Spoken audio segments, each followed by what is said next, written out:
This is awkward occurrence for awkward entertainment. So we're going to be getting into an interview Dog the Bounty Hunter did with the Sun. This is about the day Petito and Laundrie were pulled over in a van for that altercation in front of people where she hit him, he grabbed her face. So let's get into this.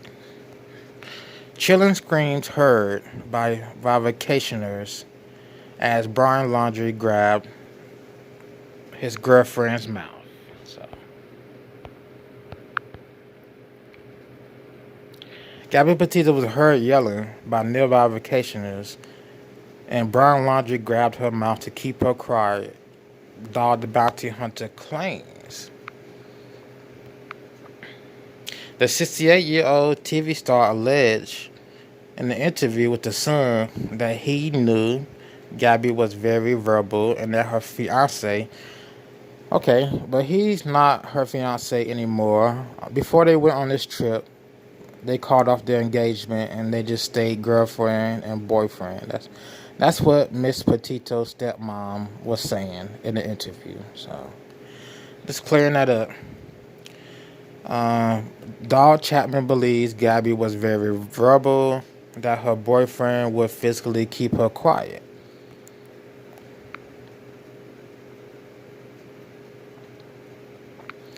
I know that she was very verbal, says Dog Chapman. As they were arguing one time, the vacationers around them heard her yelling. And it goes on to say it's unclear to which event the vacationers were referring to. More than likely, it's the same day they were pulled over in a van and they were witnessed running up and down the sidewalk arguing.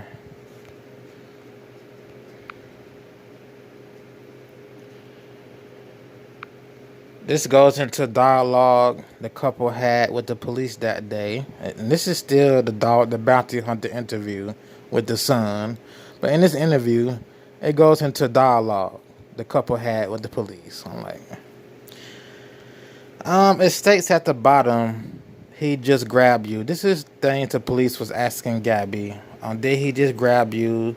Did he hit you?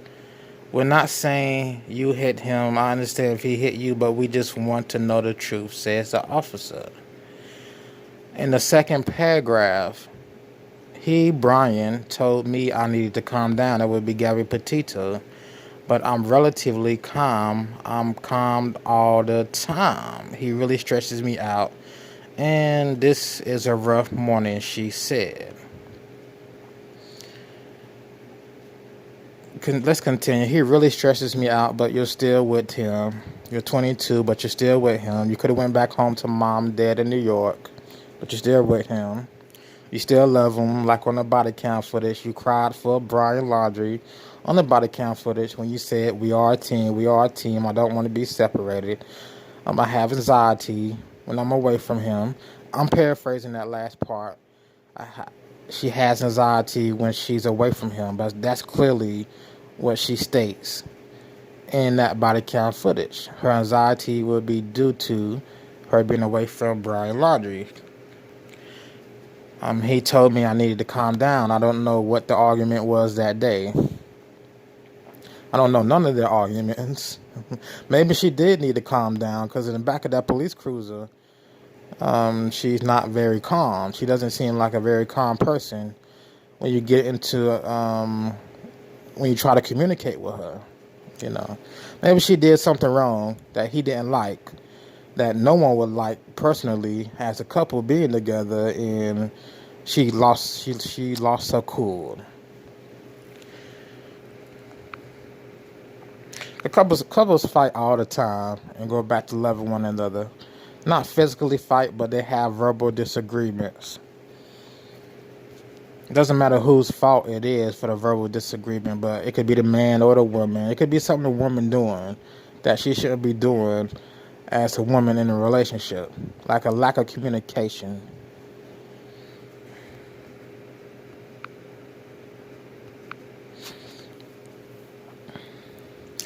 Also, speaking to the Sun, the bounty hunter claimed Brian Laundrie killed his girlfriend He immediately called his parents, who told him to come back home. This is what Dog believes. He believes Brian Laundrie killed his girlfriend, called his parents. His parents told him come back home after he confessed to murdering his girlfriend. And I don't believe that for 1 minute. He confessed to his parents over the phone while he was in Wyoming. I murdered my girlfriend, and they said, well, come back home, we'll cover it up. They're 70 years old. They're not covering up his crime. They're just not doing it. He made a mistake. He made a mistake. Whatever. Let's continue.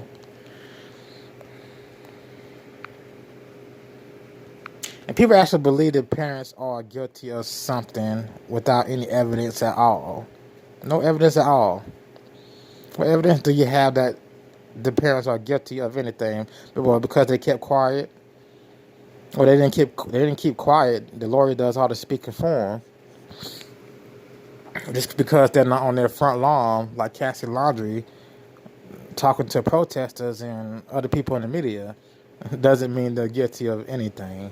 Doesn't mean that.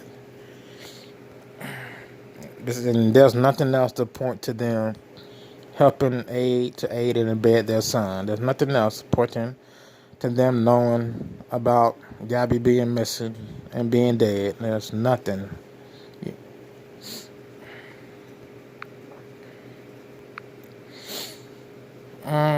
This is more dialogue Mr. Petito and Laundrie had with the police. Third paragraph. In the footage of Gabby sobbing to officers, no, not in the footage. The footage of Gabby sobbing to officers went viral as the department came under fire for failing to do more to protect the 22-year-old hiker. And this is where I have a problem with the writing of this story. How is the police department under fire for failing to do more? So, did you guys want the police to take Miss Petito to jail? And then Miss Petito would have got out a day or two later and met back up with Brian. Now, I had some people comment, well, she would have went to jail. She would have seen a domestic violence advocate. And they probably would have flown her home. I forgot what the comment was. It was very ridiculous. It was a ridiculous comment. Because as you can see in the body cam footage, Gabby Petito is crying to be back with Brian Laundrie. She's crying to be back with him. Says she has high anxiety without him. States over and over, we are a team, we are a team, we are a team. Can I just pay a ticket? This, that, and the third. The officer state, we're going to make some arrangements outside of the law. So the law says the aggressor has to go to jail. The aggressor would be Gabby Petito. So instead of anyone going to jail, they gave Brian Laundrie a hotel room. Gabby got to keep the van and sleep in the van. The next day, or maybe even that night, they met back up with each other, either at the hotel or at the van site, or in a van. Because I doubt they were away from each other the entire night. A few days later, on the 17th, Brian went back to Florida, did something with storage unit, stayed in Florida for 6 days, flew back to meet Gabby in Wyoming or Utah. But again, what more could the police department have done? There's nothing else they could have done. I mean, they broke the law themselves, which says you have to arrest the aggressor. Gabby Petito was the aggressor. The eyewitnesses reported Gabby Petito hit Brian Laundrie first. Mr. Laundrie didn't want to press charges on his girlfriend. All right, there's nothing else that could have been done.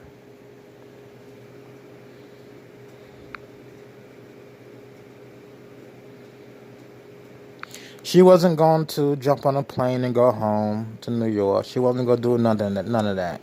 She was going to stay with that man she loved. If he was abusive or not, if he was physically abusive or not, which he hasn't been shown to be physically abusive. There's no police reports stating Mr. Laundrie and Gabby Petito got into a fist fight. There's no reports of Gabby having a black eye, broken ribs, none of that. None of that. Rose Davis, Gabby Petito's friend, has never reported to the media. Gabby came over to my house with a black eye, with bruises on her, Rose Davis has never reported that. Let's continue. Cassie Laundrie. You think Cassie Laundrie would know if Gabby Petito was ever beaten up by her brother? Because that's his sister, and the parents would probably tell the sister anyway in a phone call.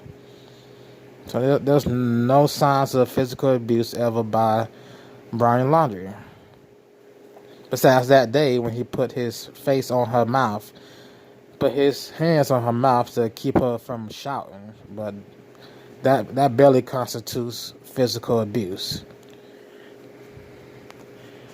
What does this say? It goes on to talk about how Gabby Petito was a verbal person in the relationship. Again, we don't know what they argued about.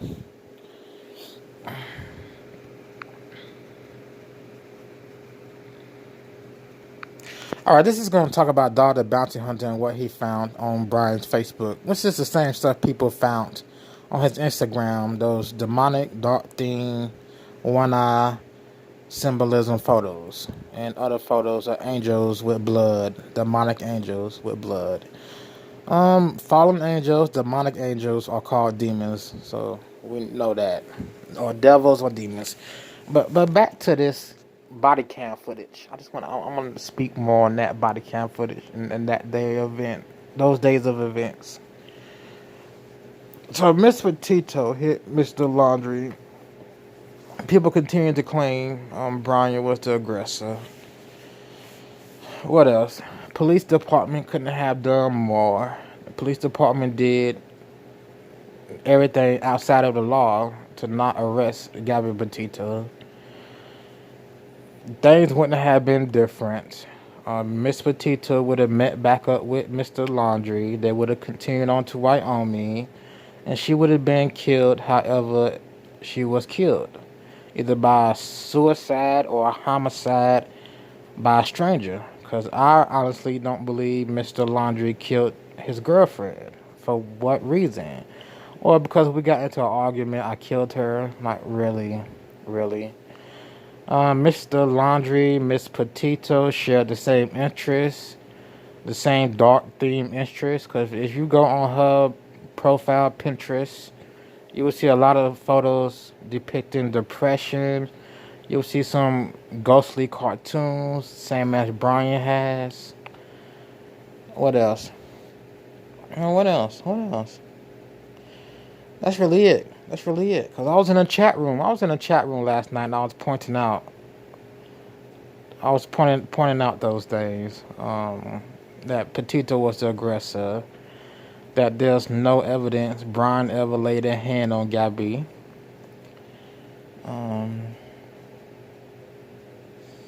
That's really it for that. If I think of something else, I'll go back to it. I'll go back to this topic of the body cam footage and Brian and Gabby's violence towards each other. Now let's continue into this.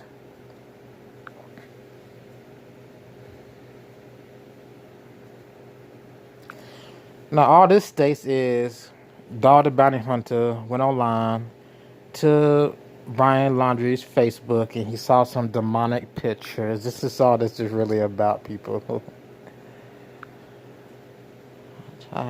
This talks about the book Brian and Gabby read called A Lullaby, and it's about lullabies, about music that kills kids, babies, and adults. And this guy figures out that this music can kill people, so he goes around and he plays the music around people he doesn't like.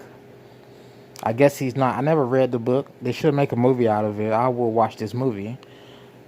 But I guess he puts a radio near them, then he's far away, then he pushes play on the radio. I don't know how he gets the music to them.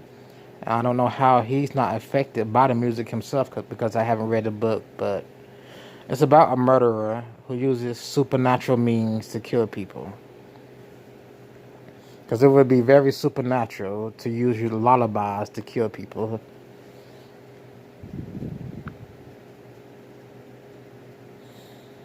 And that would be it, people. Anything else I want to add to this? I don't believe Mr. Laundrie killed his girlfriend. I believe he went on a hike He came back, she was dead. He's on a run because there's no evidence to exonerate him from her death. Mr. Laundrie hasn't even been charged with Gabby Petito homicide. Her death is ruled a homicide, but a homicide by gunshot, poison, what? I also speculate these two got into a suicide pact because these two read books about witchcraft, about magic. There's mention of tarot cards on Mr. Laundrie's page, mentions of witchcraft booklets, how to be a witch. When you deal with spirits, demons, you usually go psychotic, go into a state of psychosis. You hear voices. That's another thing. That's another thing I want to talk about. Him hearing voices. But when you go into a state of psychosis, you hear voices that aren't there. You see things that aren't there. And you smell things that aren't there. Now, only you can see, hear, and smell those things, unless you're messing with a Ouija board. So if you playing with your Ouija board with 3 friends, you all will experience the same paranormal activity. 3 people play with the Ouija board. So let's say your 2 friends are playing with the Ouija board. You start hearing, seeing, and smelling things that aren't there, that are terrifying. Let's say a 4th person walks in. That 4th person will not see, hear, or smell what you guys are seeing, because they did not contact that demon through that spirit board. You only contact demons through spirit boards, tarot cards, any of these ghost finding tools that they sell online. You only contact ghosts. You can't contact Jesus Christ with those tools. You can't contact any humans in heaven above, which would be disciples that are in the heavens above, disciples like Moses and whatnot. Which Moses was a prophet, I believe, but still. Let's continue. Brown Laundrie hearing voices. That testimony didn't come from his friends or Rose Davis. So I don't know who said Brown Laundrie heard voices. I don't know who started that rumor, Mr. Laundrie heard voices, because that rumor is untrue at this point. Now, if Mr. Laundrie was really into witchcraft, tarot cards, all this dark stuff, I'm pretty sure he heard voices. But no one in his circle has ever claimed he heard voices, so I don't know where that rumor came from. And that's about it, people. That's about it. I'm getting ready to end this video out. Do I want to talk about these photos? So these are not photos from Mr. Laundrie's Facebook. These are photos of sleep paralysis demons. Photos I've used. Well, this photo I've used before when I talked about sleep paralysis. One thing about sleep paralysis, you are dreaming when you are in sleep paralysis. So the way this works, the demon comes to you in your dreams, and they make the dream look like you're in your room laying down, but you're dreaming, so you won't be able to move. And sometimes the demons will show themselves maybe as a woman in white, some type of demonic beast, or maybe a dead loved one. But majority of the time, all the time, anyone who's experiencing sleep paralysis, you are dreaming. And I noticed that this year. I noticed that this year sleep paralysis was a dream, because I had an episode of sleep paralysis, and I was dreaming. And I couldn't move in the dream. And I was in my room. And the reason I figured out it was a dream, because I fell on the floor in the dream after I felt sleep paralysis. Then I woke up in bed. I'm like, all right, sleep paralysis is a dream. I'm going to end this out. This has been Awkward Occurrence or Awkward Entertainment, and I will see you in the next video.